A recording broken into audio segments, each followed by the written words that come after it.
Just when I thought that innovation was about to plateau in the world of office chairs, Sihoo have pulled the rabbit out of the hat and made something that I've never seen before. A dual lumbar support included on what could possibly be the most premium looking mid-range price chair that I've seen to date, the Doro S300. And look, it's got a super tall back, which is ideal for me. But as always, before I can tell you about the chair, the first part of your experience will always be the setup and assembly.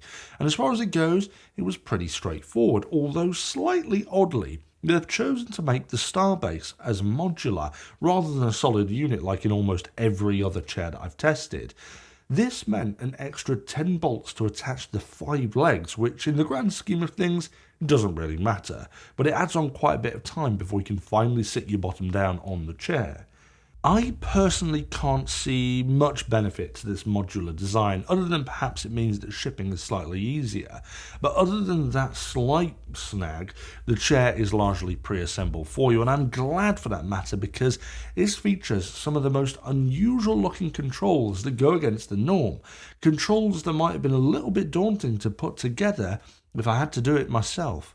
Now, instead of large flaps and paddles, you've got these little adjustment control switches that are very, very different to every other chair that I've tested, and I like it.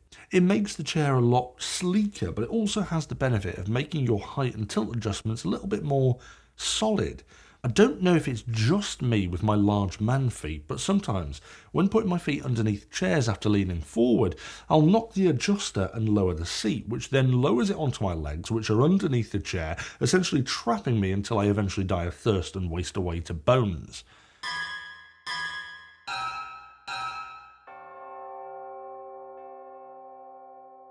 And that's happened more than once.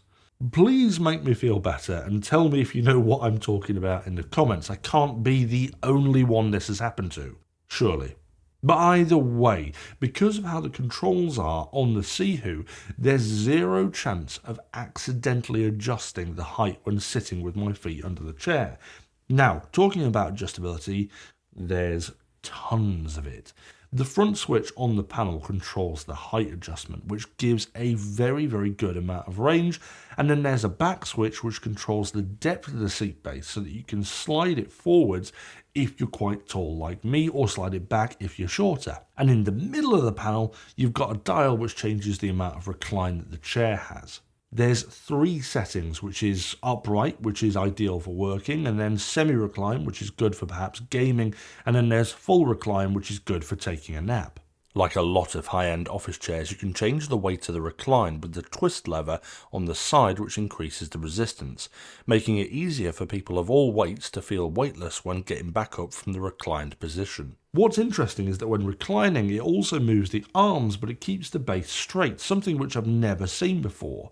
Usually, if you recline, either the whole thing moves back or the backrest goes back, whereas this is a new hybrid type, and actually, this is probably the most comfortable reclining position that I've tried, simply because the arms offer more comfortable support when reclined, and then my legs aren't thrust into the air by the seat base going backwards because this one stays flat. Now, Sihoo are calling this their anti-gravity mechanism, and although I don't actually start floating, it's rather a comfortable reclined position. Now, the mechanism itself is quite interesting. Inside the boxed area underneath the base are a pair of flexible plates that are made from aerospace grade glass fibre, which is the same sort of material used in spacecraft, so it's obvious that this anti-gravity mechanism is extremely highly engineered for the best possible experience. You can also lift the back height too, which is done on a ratchet click style, where extending it to the maximum height releases the latch and it can fall back to the lowest point. I was first introduced to this style of ratchet adjustment when I reviewed the Mavics gaming chair around a year or so ago, and well, I wasn't that impressed with that type of adjustment, as I found that moving the chair would simply knock the back out of adjustment. However, I am pleased to say that on the Sihoo, the mechanism feels a lot stronger, and it tends to keep its height adjustment even when moving around. It's also a really good height too. I love how the back comes up past my shoulders because it supports me a lot more, and even when reclining, the back is high enough for me to support my head. Now, all of this is all well and good, But there's another part of the Sihoo chair which has the most adjustment that I've ever seen in a chair before, and that's the arms. These are classed as 6D arms, but there's so much movement here that I think putting a number on the amount of dimensions of movement will be very, very hard. Just look at this, it's insane. There's forward and backward, and then the tops of the arms move left and right, but then the arms themselves are also fully articulated and move left and right independently. They also lift all the way up on a ratchet style, so you can change the angle, and then you can lift the entire arm up and down to change the height of support. All of this amounts to a really crazy experience when it comes to the arm adjustability, and despite its craziness, I'm absolutely all for it, because it just offers a flexibility that I've not seen before when it comes to arms, and it means that you can find the perfect working position for long hours of typing. The tops themselves also have a slightly unusual sweep to them. Most chairs have a completely flat arm, but with this, the sweep seems to give a little bit more support to my whole arm rather than just my elbow, which is rather nice. It's not the most interesting thing in the world, but it's these little design innovations that makes this chair stand out. But there is one particular innovation which I think is perhaps the most standout innovation on this chair, and the one that immediately makes you double take, and that's the lumbar support. Or should I say lumbar supports? Plural. This is the first time that I've seen a lumbar support that hugs around your back with two large tension sprung pads. And admittedly, the first time sitting on this chair, I thought it was rather strange.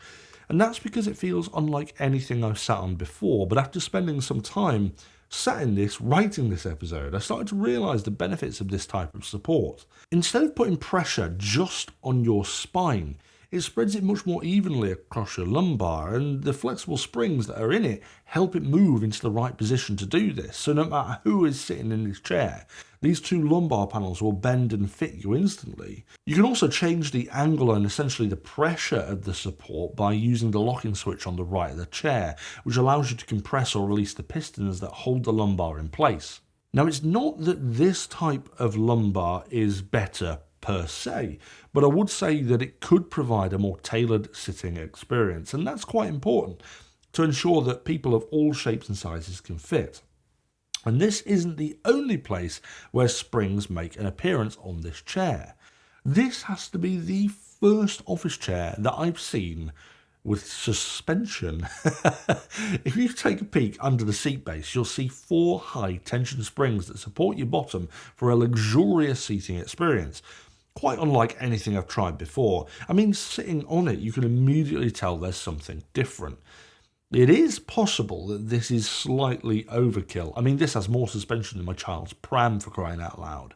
But even if it is overkill, it's still an awesome addition, and it's what adds to the overall anti-gravity experience as a whole that Sihoo are focusing on. Now, the material that they've used also goes into adding to this cushioned experience, which is tensioned above these springs. It offers just enough give to cushion you even more, and it actually feels much softer than it looks, which is nice for the comfort. It's made from a combination of Italian velvet and something called TPEE, which I had no idea what that was, and after Googling, I still don't. But it would appear that the properties of whatever that is are high resistance to heat and excellent fabric strength, which is evidenced by the fact that the maximum weight recommended for this chair is 136 kilograms. That's 21 stone. You can't argue that this is not an inclusive chair. And with the incredible adjustability, with the height of the back and the depth of the seat base, there's not a lot of people that this chair won't fit. I would go as far as saying that this probably has one of the largest ranges of fits in an office chair that I've ever seen. And for me, a 6'8" superhuman size and weighing around 100 kilograms, from my experience, I actually find it particularly comfortable given that I'm able to get everything into a position that seems to support people who are on the larger size. Now, although it has got some incredible adjustability, which is amazing for finding your perfect fit, it comes with a couple of small downsides. Firstly, some of the adjustments can be a little bit finicky. A lot of the adjustments with the back and the arms use the same ratchet click style adjustment with lack of ability to lock. Now, for most people, this won't be an issue, but I work in a space where we're moving the chairs around all the time. It's quite easy to knock one of them out of adjustment. For me, being a creature of habit, I much prefer to have something set up the way I like it and locked into that position.